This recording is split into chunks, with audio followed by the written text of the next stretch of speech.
नमस्कार, मैं बलवंत कटारिया। आज हमारे साथ हैं श्री राम आश्रय विश्वकर्मा, समाजवादी पार्टी के नेता और पूर्व शिक्षा मंत्री, जो जम्मू में आए हुए हैं अपनी पार्टी को लॉन्च करने और अपने लोगों को जिताने के लिए, जो इलेक्शन का दौर चल रहा है। आप एक वरिष्ठ नेता हैं और जम्मू में कैंप कर रहे हैं। आपने जम्मू में समाजवादी पार्टी के 20 कैंडिडेट उतार दिए हैं।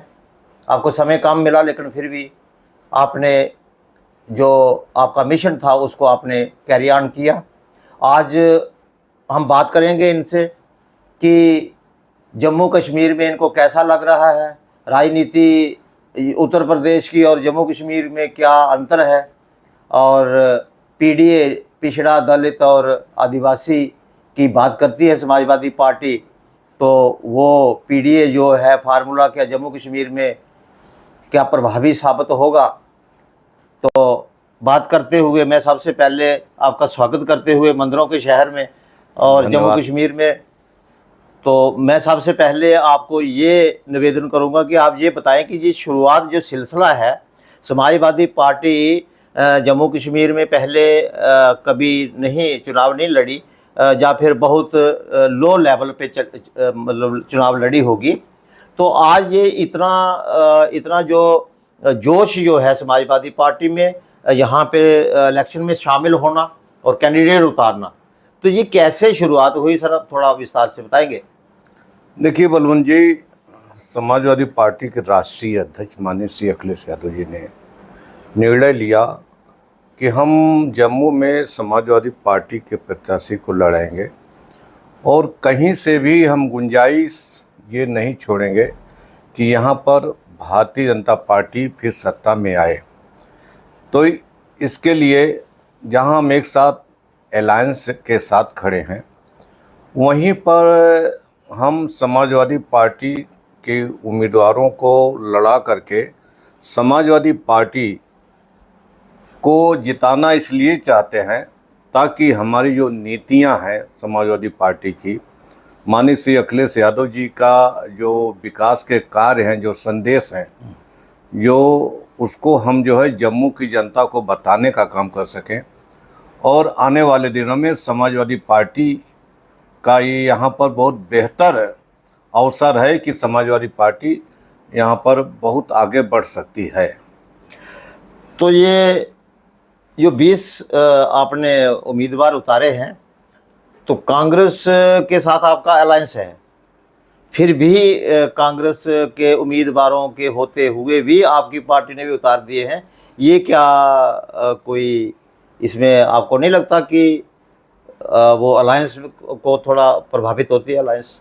देखिए, सबसे बड़ा मुद्दा यहाँ पर जो 70% ओबीसी है, कांग्रेस हो या बीजेपी हो, ये दोनों न तो ओबीसी को टिकट देते हैं और न तो ओबीसी के लोगों के आरक्षण या इस पर जो है इन्होंने लागू करने का काम किया।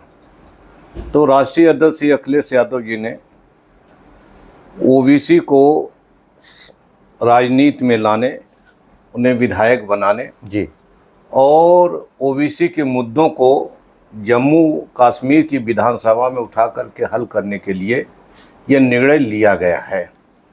और हम समझते हैं कि जम्मू की जनता इसको पसंद करेगी।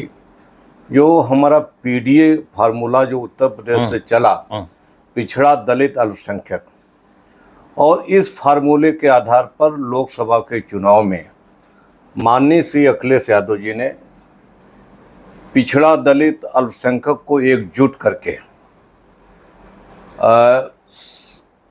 पूरे जो है उत्तर प्रदेश में संविधान को बचाने के लिए, पिछड़े वर्गों के आरक्षण को लागू करने बचाने के लिए और नौजवानों को नौकरी और रोजगार देने के लिए वहाँ पर समाजवादी पार्टी ने जो चुनाव लड़े और संपूर्ण पीडीए एकजुट होकर के 37 सीटें पर समाजवादी पार्टी को ऐतिहासिक जीत दिलाने का काम किया। और भारतीय जनता पार्टी को केवल हराने का ही काम नहीं किया, बल्कि केंद्र में मोदी जी की बहुमत की सरकार बनने से रोकने का भी काम किया। तो जब उत्तर प्रदेश में हमने बीजेपी को रोका, तो हम जम्मू कश्मीर में भी बीजेपी को रोकने के लिए आए हैं और इसीलिए हम लोग यहाँ पर चुनाव लड़ा रहे हैं। हर पार्टी अन्य पिछड़ा वर्ग के पीछे लगी रहती है। क्या वजह है कि जो अन्य पिछड़ा वर्ग, मैं कह सकता हूँ ओबीसी जिनको हम नॉर्मली बोलते हैं, तो क्या वजह है कि हर पार्टी, जैसे राहुल जी भी आपने देखा होगा ओबीसी का गुणगान कर रहे हैं कि हम जनगणना कराएंगे, भाजपा भी ओबीसी को प्रलोभन देती है और आपकी पार्टी भी देती है। आपकी पार्टी तो क्लेम कर रही है कि हम ओबीसी के बेस पर ही, हमारा मेन जो वो है बेस जो है वो ओबीसी है, और जैसे आपने बोला कि पिछड़ा, दलित और आदिवासी है। तो क्या वजह है कि हर पार्टी ओबीसी के पीछे रहती है? देखिए, समाजवादी पार्टी और हर पार्टी में अंतर है। समाजवादी पार्टी ओबीसी, दलित और मुस्लिम की ही पार्टी है।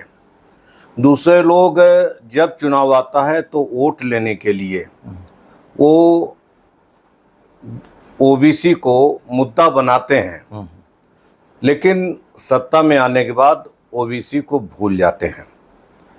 समाजवादी पार्टी के संस्थापक राष्ट्रीय नेता सदैव श्री मुलायम सिंह यादव जी ने जब पार्टी बनाई, तो उस समय से उन्होंने जो है पिछड़े वर्गों को बहुमत, केवल प्रमुखता ही नहीं दी जी, बल्कि सत्ता और सरकार में हिस्सेदारी दी, मिनिस्टर बनाने का काम किया और हर जाति वर्ग के लोगों को मिनिस्टर बनाने का काम किया। वरना एक तरखान समाज का, विश्वकर्मा लोहार बढ़ई समाज का बेटा उत्तर प्रदेश में उच्च शिक्षा मंत्री नहीं बन सकता, वो बैकवर्ड क्लास कमीशन का चेयरमैन नहीं बन सकता। तो ये जो माननीय श्री अखिलेश यादव जी ने बनाने का काम किया। तो हम जो है ओबीसी की पार्टी है और ओबीसी को हम सत्ता और सरकार में हिस्सेदारी देना चाहते हैं। इसीलिए हमारे नेता माननीय श्री अखिलेश यादव जी ने सबसे पहले मुद्दा उठाया कि जातिवार जनगणना होनी चाहिए। और सबसे पहले 2011 में जब केंद्र की सरकार कांग्रेस की थी जी, मनमोहन सिंह जी प्रधानमंत्री थे, उस समय लोकसभा की पार्लियामेंट में माननीय श्री मुलायम सिंह यादव जी, माननीय लालू यादव जी और शरद यादव जी ने इस मुद्दे को उठाने का काम किया था। जी जी। तो समाजवादी पार्टी का ये हमारा पुराना इशू है कि हम जातिवार जनगणना चाहते हैं और जिस जात की जितनी जनसंख्या है उसके समानुपात में, उसके अनुपात में हम उसको अधिकार, सम्मान, सरकारी नौकरियों में हिस्सेदारी और सत्ता में भागीदारी वो देना ठीक है, वो चाहते हर हैं। पार्टी यही कहती है सर। हम ये कहते हैं कि जम्मू कश्मीर में धारा 370 जो है, जो राष्ट्रवादी पार्टियां हैं वो कहती थी कि जम्मू कश्मीर में 370 जो है वो हटना चाहिए। अच्छी बात है, अब 5 साल हो गए, धारा 370 ख़त्म कर दी गई। इस आधार पे की गई कि भारत, जो जम्मू कश्मीर है वो भारत का अभिन्न अंग बनने में उसमें थोड़ी सी कोई बात थी, तो अब वो यूटी बना के मसला सारा साफ कर दिया गया। लेकिन मंडल आयोग बहुत पॉपुलर, बहुत चर्चा में रहता है और आपको सारी पृष्ठभूमि पता है कि जब मंडल कमीशन लागू हुआ था जी, तो कैसे विरोध हुआ। फिर सुप्रीम कोर्ट आया, सुप्रीम कोर्ट ने उसको वैलिड वैध माना, कुछ शर्तें लगाई, तो सभी स्टेट्स को ये कहा गया कि मंडल कमीशन के आधार पे पॉपुलेशन के मुताबिक आरक्षण दिया जाए स्टेट में। अभी तक आपकी जानकारी के लिए मैं ये बता देना चाहता हूँ कि यहाँ मंडल कमीशन 370 हटने के 5 साल बाद भी नहीं लागू। और जम्मू कश्मीर भारत का अभिन्न अंग बनने के बाद भी मंडल कमीशन यहाँ लागू नहीं हुआ। आप क्या मानते हैं कि राष्ट्रवाद से ऊपर है जातिवाद? बिल्कुल, आपने सही सवाल पूछा और ये जो है भारतीय जनता पार्टी का दोहरा राष्ट्रवाद है। ये केवल दिखाने के लिए है। जब जम्मू कश्मीर को धारा 370 हटा करके इस बेस पर कि हम भारत का अभिन्न अंग बनाएंगे तो भारत के सारे कानून लागू होने चाहिए। जी। जम्मू कश्मीर को पूर्ण राज्य का दर्जा क्यों नहीं दिया? यहाँ के नागरिकों को अन्य राज्यों की तरह जो अधिकार क्यों नहीं दिया गया? और मंडल कमीशन देश के सभी राज्यों में लागू है जी। जिसके तहत 27% आरक्षण ओबीसी को दिया जा रहा है और उसके तहत नौकरियों से लेकर पंचायतों और अन्य जगहों पर उनको हिस्सेदारी दी जा रही है। तो भारतीय जनता पार्टी आखिर यहाँ पर मंडल कमीशन जो है क्यों नहीं लागू किया? इसका मतलब साफ है कि भारतीय जनता पार्टी पिछड़ों की विरोधी है, पिछड़ों को आरक्षण नहीं देना चाहते, केवल राष्ट्रवाद के नाम पर पिछड़े वर्गों को बेवकूफ़ बनाना चाहते हैं और राष्ट्रवाद का मुद्दा उठा करके, हिंदू का मुद्दा उठाकर केवल वोट लेने के लिए ये जो है वोट लेना चाहते हैं। लेकिन जब पिछड़े वर्गों को अधिकार देने की बात आती है, आरक्षण देने की बात आती है, उनको नौकरी में हिस्सेदारी देने की बात आती है, जब सत्ता और सरकार में भागीदारी देने की बात आती है, तब जो है हम हिंदू नहीं हैं, केवल वोट देने के लिए हम हिंदू हैं। तो ये भारतीय जनता पार्टी का नकली हिंदूवाद है, नकली राष्ट्रवाद है। आपको क्या लगता है कि जम्मू कश्मीर में यदि आपकी सरकार आ जाए जी भविष्य में, जी, तो क्या वादा करेंगे जम्मू कश्मीर के ओबीसी पीडीए जो पिछड़ा दलित आदिवासी जो है, क्या वादे करेंगे कि ये सारे मसले ठीक हो जाएंगे?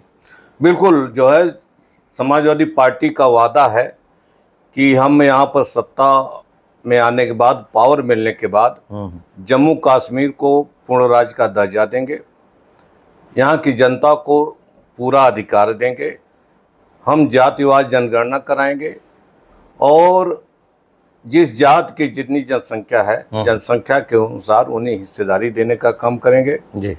ओबीसी का 27% का आरक्षण संपूर्ण रूप से लागू करने का काम किया जाएगा। जी। ओबीसी के बच्चों को शिक्षा आदि के लिए जो छात्रवृत्ति जो है उनको देने का काम आपको करेंगे। जानकारी है कि छात्रवृत्ति बंद कर दी गई है 2020 से? निश्चित रूप से हमें जानकारी है कि 2019 में यहाँ की छात्रवृत्ति बंद कर दी। भारतीय जनता पार्टी की सरकार ने बंद कर दिया और जो है समाजवादी पार्टी सत्ता में आएगी तो इसको लागू करने का काम करेगी। इसके साथ ही जो है हम यहाँ के पिछड़े दलित और आदिवासी लोगों को उनका अधिकार देने का काम करेंगे।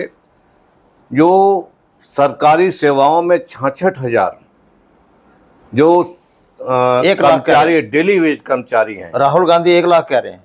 1 लाख, 1 लाख वैकेंसी, 1 लाख भी हो, नहीं 1 लाख वैकेंसी नहीं जी, जो डेली वेज काम कर रहे हैं जी, उनको परमानेंट करने का काम किया जाएगा और नौजवानों को आउटसोर्सिंग नहीं बल्कि परमानेंट नौकरी देने का काम किया जाएगा।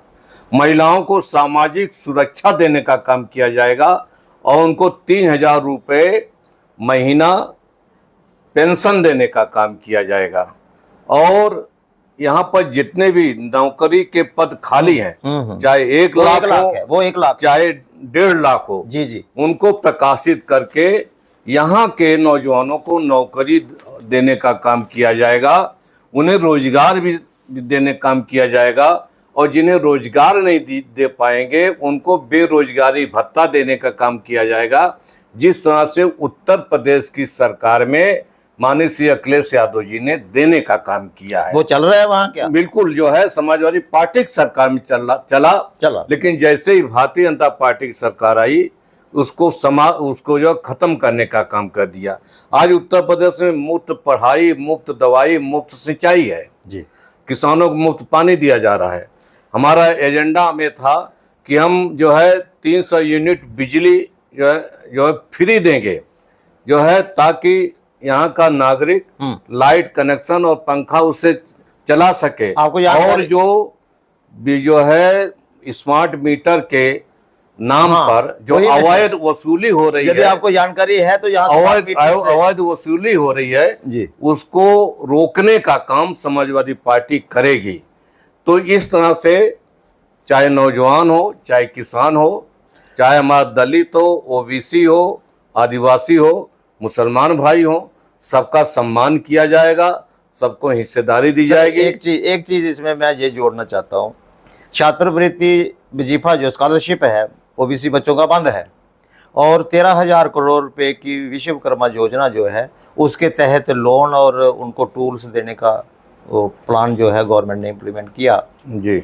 ये आप इन दोनों को लिंक करके अगर देखें, स्कॉलरशिप बंद करना मीन्स बच्चों की पढ़ाई बंद कराना और उधर से उनको टूल देना। जी। क्या ये मनुस्मृति लागू करने की तरफ कोई ऐसा वो तो नहीं है कदम? बिल्कुल आपने सही कहा।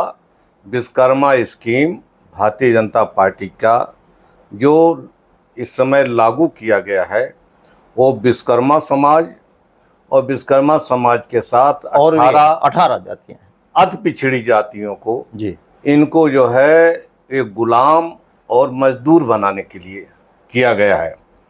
क्योंकि अगर बीजेपी की मंशा साफ होती तो ये जो है इनके बच्चों को लिए छात्रवृत्ति देते, पढ़ने की व्यवस्था कराते, उस शिक्षा में इनका एडमिशन की सुविधाएं देते जी, साथ ही आईएएस और पीसीएस की कोचिंग फ्री करके इनके बच्चों को आईएएस और पीसीएस उच्च नौकरियों में भेजने का काम करते। लेकिन भारतीय जनता पार्टी की सरकार ये जो है पिछड़ी जातियों को मजदूर बनाना चाहती है, और ये मजदूर बनाना इस बात का प्रमाण है कि ये पिछले जैसे मनुवादी व्यवस्था में था वैसे ही उनको ओबीसी को ले जाना चाहते हैं। तो ये विश्वकर्मा स्कीम ये मजदूर और गुलाम बनाने का पहला कदम है, ना कि पिछड़े वर्ग के बच्चों को अधिकारी और शिक्षा दे करके उनको बड़ी नौकरियों में भेजने का सवाल है। आप यहाँ कई दिनों से कैंप कर रहे हैं जम्मू में, आपने सुना होगा अभी हमारे माननीय गृह मंत्री नौशहरा में राजौरी जिला में आए थे जी, और अखबार में हमने पढ़ा कि उसमें लिखा था कि उन्होंने पहाड़ी लोगों को जिनको शेड्यूल ट्राइब का दर्जा दिया गया है उनको रिजर्वेशन इन प्रमोशन देंगे, लेकिन शेड्यूल कास्ट की और जो नॉर्मल शेड्यूल ट्राइब था अदर देन पहाड़ी उनकी रिजर्वेशन इन प्रमोशन बंद है 2015 से। तो ये क्या इलेक्शन स्टंट है कि या फिर उनको भी दे देंगे उनको भी दे देंगे? नहीं, बिल्कुल ये जो है वोट लेने का ये चुनावी जुमला है। उसी तरह से जिस देश के प्रधानमंत्री ने कहा था कि हम काला धन लाएंगे और सभी के खाते में 15 लाख रुपए भेजेंगे, उसी तरह का ये जुमला है। क्योंकि रिजर्वेशन संविधान में सोशली एंड एजुकेशनली बैकवर्ड के नाम पर दिया जाता है, कहीं भी क्षेत्रीय आधार पर रिजर्वेशन नहीं दिया। यहाँ पर ओबीसी का आरक्षण क्षेत्रीय आधार पर सरकार ने किया है कि रूरल क्षेत्र को हम रिजर्वेशन देंगे और नगरीय क्षेत्र को नहीं देंगे। ये टोटल संविधान का उल्लंघन है। इसी तरह से शेड्यूल कास्ट को संविधान में ये जो है आच्छादित है कि इनको प्रमोशन में आरक्षण दिया जाएगा, जबकि पहाड़ी क्षेत्रीय आधार पर पहाड़ी लोगों को प्रमोशन में आरक्षण देने की कहीं व्यवस्था नहीं है। तो ये भारतीय जनता पार्टी ये न जाने कब किसके लिए क्या बोल दें, वोट के लालच में इतना पागल हो गए हैं कि भूल जाते हैं कि जो है बड़े पद पर संवैधानिक पद पर बैठ करके इस संविधान के खिलाफ भी बात कर सकते हैं, ये नियम और कानून के खिलाफ भी बात कर सकते हैं। तो मेरे समझ से यह केवल जो है एक चुनावी जुमला है। आपके जम्मू संभाग में ही 20 लोग हैं जो उम्मीदवार हैं, कश्मीर में कोई नहीं है? हमारे जम्मू संभाग में 5 उम्मीदवार चुनाव लड़ रहे हैं। अच्छा। और कश्मीर और श्रीनगर मिलाकर के 15 उम्मीदवार चुनाव लड़ रहे हैं कश्मीर में। सब मिलाकर, जी सब मिलाकर के 20 उम्मीदवार हमने लड़ाने का काम किया है। और जिस तरह से यहाँ की जनता का समर्थन मिल रहा है और जिस तरह से ओबीसी समाज जी को हमने जो है अनुरोध किया है, क्योंकि उनकी एक ही जो है पीड़ा है जी कि हमें कोई पार्टी टिकट नहीं देती जी। और इस पीड़ा को लेकर के जब हमारे प्रदेश अध्यक्ष जी जियालाल वर्मा जी माननीय श्री अखिलेश यादव जी के पास गए जी तो उन्होंने कहा कि हम जो है ओबीसी का स्टेट प्रेसिडेंट भी बनाते हैं समाजवादी पार्टी का, और आपको पावर देते हैं कि आप ओबीसी को ज़्यादा से ज़्यादा टिकट दीजिए। तो मेरा ओबीसी समाज के लोगों से अनुरोध है कि अगर समाजवादी पार्टी ने आपको टिकट दिया है तो आपको वोट भी समाजवादी पार्टी को देना चाहिए, ताकि समाजवादी पार्टी आपके लिए आगे और बेहतर काम कर सके। क्योंकि अभी आपको समय बहुत कम मिला है। अभी आप तो 20 दिन पहले तो आए होंगे, तो अभी जीतने की मेरे ख्याल में कोई भी कैंडिडेट स्थिति में नहीं होगा। वो आपका है, नहीं, ऐसी बात नहीं है। आपका भविष्य का प्लान हो सकता है। ये जो है, हम जहाँ तक अपनी बातें पहुँचा रहे हैं वहाँ तक लोग पसंद कर रहे हैं, और उम्मीद है कि हमारे कुछ उम्मीदवार जीतेंगे और जम्मू विधानसभा में समाजवादी पार्टी का खाता खुलेगा। खाता तो चलिए सर, वो तो नतीजे आएंगे पता चलेगा, लेकिन एक चीज़ गंभीर समस्या ये आ रही है कि इस इलेक्शन में दो बातें खास हुई हैं। एक सपा जो है यहाँ एंटर हुई, और दूसरी एएसपी आज़ाद समाज पार्टी भी एंटर हुई है। ये दो खास घटनाएं हुई हैं, और बसपा भी यहाँ है, नेशनल लेवल पे भी है। अब तीनों पार्टियां जो है ये एससी ओबीसी की सपोर्टिंग पार्टियां हैं, उनके हित की बात करती हैं। तो जब तीन पार्टियां किसी चुनाव में आ जाएंगी, किसी क्षेत्र में आ जाएंगी, तीन कैंडिडेट हर एक का एक आ जाएगा, तो वोट का विभाजन हो जाएगा। निश्चित विभाजन से फायदा किसको होगा? वो नेचुरली है, जो अकेले लड़ रहा है उसको फायदा होगा। तो ये चीज़, ये चिंता जो है, ये आपके दिमाग में या आपके माइंड में है, और उसका क्या समाधान हो सकता है? देखिए वरुण जी, हम आपको बता दें ये कि बहुजन समाज पार्टी कमज़ोर हुई है, और उत्तर प्रदेश से ही नहीं पूरे देश में ये संदेश गया है दलित समाज में कि बहुजन समाज पार्टी भारतीय जनता पार्टी की बी टीम हो गई है, और वो सामुदायिक ताकतों से भारतीय जनता पार्टी से नहीं लड़ पा रही है, बल्कि उनके हाथ का हथियार बन गई है। इसलिए दलित निराश होकर के वो जो है समाजवादी पार्टी की तरफ आया है उत्तर प्रदेश में, और वो जो है इसी कारण जो है हम सीटें भी जीते संविधान बचाने के लिए, और दलित समाज का वोट समाजवादी पार्टी को मिला है। हम समझते हैं कि दलित समाज यहाँ भी बहुजन समाज पार्टी से ओबीसी और दलित दोनों निराश हुए हैं, और दोनों का वोट जो है समाजवादी पार्टी को मिलेगा। जिस तरह से उत्तर प्रदेश में हमने भारतीय जनता पार्टी को रोका है, उसी तरह से हम जम्मू कश्मीर में भी भारतीय जनता पार्टी को रोकने में सफल हो जाएंगे। तो आज़ाद समाज पार्टी ने कितनी गैदरिंग आपने देखी? यहाँ चंद्रशेखर आए थे, तो आप वीडियो देख रहे हैं, काफ़ी ये हमारे मीडिया वाले भी उधर गए थे, वीडियो आपने देखे हैं। तो जमावड़ा जो पब्लिक का है, वो मुझे लग रहा है कि समाजवादी पार्टी से ज़्यादा है उनका गैदरिंग हो रहा है। तो क्या आपके भी वो जैसे, देखिए हम साहब यहाँ आएंगे? आपको बता दें जी कि ये जो है भीड़ जो है जी, वो वोटर नहीं होता है। भीड़ तो एक, अगर कोई हीरो हीरोइन आ जाते हैं तो बहुत भीड़ लग जाती है, लेकिन क्या सब वोट दे देते हैं? ऐसी बात नहीं है। जम्मू कश्मीर की जनता समझदार है, वो चिंतन करेगी कि कौन उनके हितों की बेहतर रक्षा कर सकता है। अगर इस बात उन्होंने कांग्रेस पार्टी को देखा, उन्होंने भारतीय जनता पार्टी को देखा, उन्होंने बहुजन समाज पार्टी को देखा, और आज़ाद समाज पार्टी कोई पार्टी है नहीं, केवल एक सीट जो है उत्तर प्रदेश में जीते हैं जी, उनकी जो तुलना समाजवादी पार्टी से नहीं की जा सकी। समाजवादी पार्टी उत्तर प्रदेश में बार बार भारतीय जनता पार्टी को हराया है, और 4 बार उत्तर प्रदेश में समाजवादी पार्टी की सरकार बनी है। और जो डेवलपमेंट के काम हुए हैं हमारे जी, वो हिंदुस्तान के किसी और सूबे में नहीं हुए हैं जितना मुख्यमंत्री श्री अखिलेश यादव जी ने किया है। जानकारी तो इसलिए हम आपको बता दें वो ठीक है कि दलित हो, पिछड़ा हो, ये भली भांत समझ रहा है कि हमारे हितों की रक्षक अगर कोई है तो समाजवादी पार्टी है। इसलिए दलित भी जुड़ रहा है, ओबीसी भी जुड़ रहा है, और मुसलमान भाई भी जुड़ रहा है, और अन्य लोग जुड़ रहे हैं। और हम समझते हैं कि बहुत जल्दी हमको सफलता मिलेगी। इसी बात के साथ जोड़ के मैं आपसे निवेदन करूंगा कि हमने सुना है कि भारत की जो राजनीति है, जो पार्लियामेंट बनती है या फिर राजनीति जो भी चलती है, वो उत्तर प्रदेश से होके आती है। या तो उत्तर प्रदेश में ही जन्म लेती है या फिर कहीं और जन्म लेती है, तो घूम के उधर से ही आना पड़ता है। जी तो क्या क्या खास है उत्तर प्रदेश की राजनीति में? हम जम्मू कश्मीर वालों को भी, दर्शकों के लिए आप कुछ बताइए, छोटी छोटी बातें बताइए जो ओबीसी वालों को समझनी चाहिए कि राजनीति, जम्मू कश्मीर की राजनीति और उत्तर प्रदेश की राजनीति में क्या अंतर है कि आपने अपने 37 एमपी बना लिए। देखिए, उत्तर प्रदेश बहुत बड़ा राज्य है, वहाँ पर 80 लोकसभा की सीटें हैं जी, और केंद्र की राजनीति में वो जो है दखल रखता है जी। और उत्तर प्रदेश की जनता बहुत समझदार है।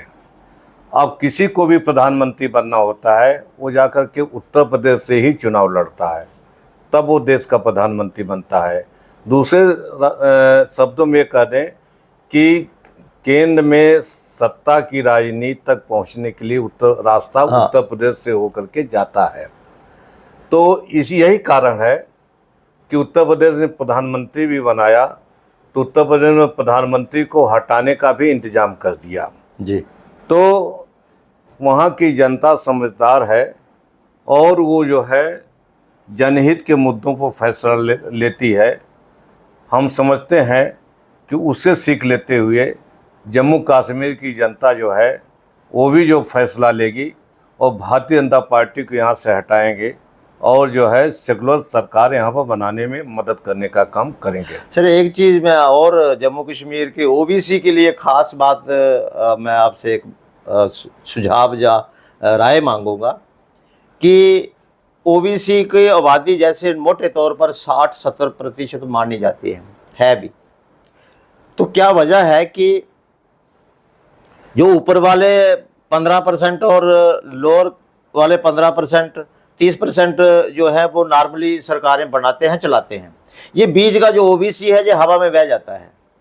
तो क्या वजह है? क्या इनको कोई आप संदेश देंगे? ओबीसी ये इतना बड़ा पॉपुलेशन है। नहीं, देखिए, ये जो है पॉलिटिकल अंडरस्टैंडिंग की बात है जी। ओबीसी एक बहुत बड़ी जो है पॉपुलेशन है। हाँ। और ये जो है एक प्लेटफार्म पर वो नहीं हो पा रहा है, एकजुट नहीं हो पा रहा है जी। जिन लोगों की बात कर रहे हैं, जो लोग सत्ता में हैं या सरकार चलाने काम करते हैं, वो लोग एकजुट हो जाते हैं। ओबीसी अपने अधिकारों की बात तो करता है जी, वो आरक्षण की भी बात करता है, नौकरी की भी बात करता है, सत्ता में बैठने की भी बात करता है जी, लेकिन उसके लिए जो प्रयास करना चाहिए, एकजुट होना चाहिए, वो जो नहीं कर पाता, इसीलिए ओबीसी बार बार फेल होता है। हम यहाँ के जम्मू कश्मीर के ओबीसी को, जम्मू कश्मीर के ओबीसी ये जो है अनुरोध करना चाहते हैं, ये बहुत ही सुनहरा मौका है। इस बार जो ओबीसी एक प्लेटफार्म पर आ जाए और हम जो है समाजवादी पार्टी के साथ लामबंद होकर कि जहाँ जहाँ हम लड़ रहे हैं, हम नहीं कह रहे हैं कि हर जगह, जहाँ जहाँ हम लड़ रहे हैं वहाँ पर जिताने का काम करें। समाजवादी पार्टी ओबीसी के लिए, दलित के लिए और पीडीए के लिए एक रास्ता निकालने का काम करेगी और सत्ता और सरकार में भागीदारी दिलाने का काम करेगी। सर, एक चीज़ मैं चलते चलते ज़्यादा समय नहीं लूँगा, समाजवादी पार्टी जम्मू कश्मीर में है, क्या और राज्य में भी समाजवादी पार्टी इस तरह के चुनाव में हिस्सा ले रही है या अपना बेस बना रही है? नेशनल पार्टी बनने का क्या प्रोग्राम है? बिल्कुल रूप से। हमारे महाराष्ट्र में भी कई एमएलए रहे। अच्छा। महाराष्ट्र में भी हम चुनाव लड़ते हैं। मध्य प्रदेश में भी एक बार हमारे 11 एमएलए रहे, मध्य प्रदेश में भी हम चुनाव लड़ते हैं। हम झारखंड में भी जो है हमारे एक बार एक एमएलए थे, बिहार में हमारे एमएलए एक थे जी। तो और भी राज्यों में हम चुनाव लड़ते हैं और चुनाव लड़ करके हम जो है हमारे एमएलए भी होते हैं। पक्का प्लान है कि नेशनल पार्टी बनानी है? नहीं, बिल्कुल उससे नेशनल पार्टी बनाएंगे। और उत्तर प्रदेश सूबा बहुत बड़ा है, वहाँ पर अयोध्या है, वहाँ पर मथुरा है, वहाँ पर काशी है और भारतीय जनता पार्टी इन्हीं पर राजनीति करती है। तो भारतीय जनता पार्टी को बार बार हराने में, भारतीय जनता पार्टी को बार बार रोकने में समाजवादी पार्टी की ही एनर्जी ज़्यादा खर्च होती है। और आज हिंदुस्तान में ईमानदारी से भारतीय जनता पार्टी से अगर कोई लड़ रहा है और भारतीय जनता पार्टी को कोई रोकने का काम करता है तो या तो पहले सदैव श्री मुलायम सिंह यादव जी करते थे और आज श्री अखिलेश यादव जी ने किया है। इसलिए जहां हम उत्तर प्रदेश में भारतीय जनता पार्टी को हम रोकने का भी काम करते हैं, वहीं पर अन्य राज्यों में समाजवादी पार्टी सीटें लड़ा करके हम राष्ट्रीय पार्टी की तरफ अग्रसर भी होने का काम कर देते हैं। चलिए सर, आपसे मिलके बहुत खुशी हुई और बहुत कुछ सीखा हमने। यहाँ पे बातचीत करने का मुख्य उद्देश्य जो था ये था कि जो जम्मू कश्मीर के ओबीसी लोग हैं वो कम से कम उत्तर प्रदेश वालों से कुछ ना कुछ सीखें, बातचीत करने से कुछ सीख पाएंगे हम। के लिए आपका बहुत बहुत शुक्रिया सर। जी धन्यवाद। हम हमेशा उत्तर देने के लिए तैयार रहेंगे जी। और हमें उम्मीद है कि जो है यहाँ के लोग हमारी बातों को पसंद करेंगे और समाजवादी पार्टी को वोट दे करके उन्हें जिताने का काम भी करेंगे। नमस्कार। हम किसी भी प्रकार का कोई विज्ञापन नहीं लेते हैं, हम आज़ाद पत्रकारिता करते हैं। अगर आप चाहते हैं कि आज़ाद पत्रकारिता जिंदा रहे तो आरटीआई इंडिया न्यूज़ का आर्थिक सहयोग करें।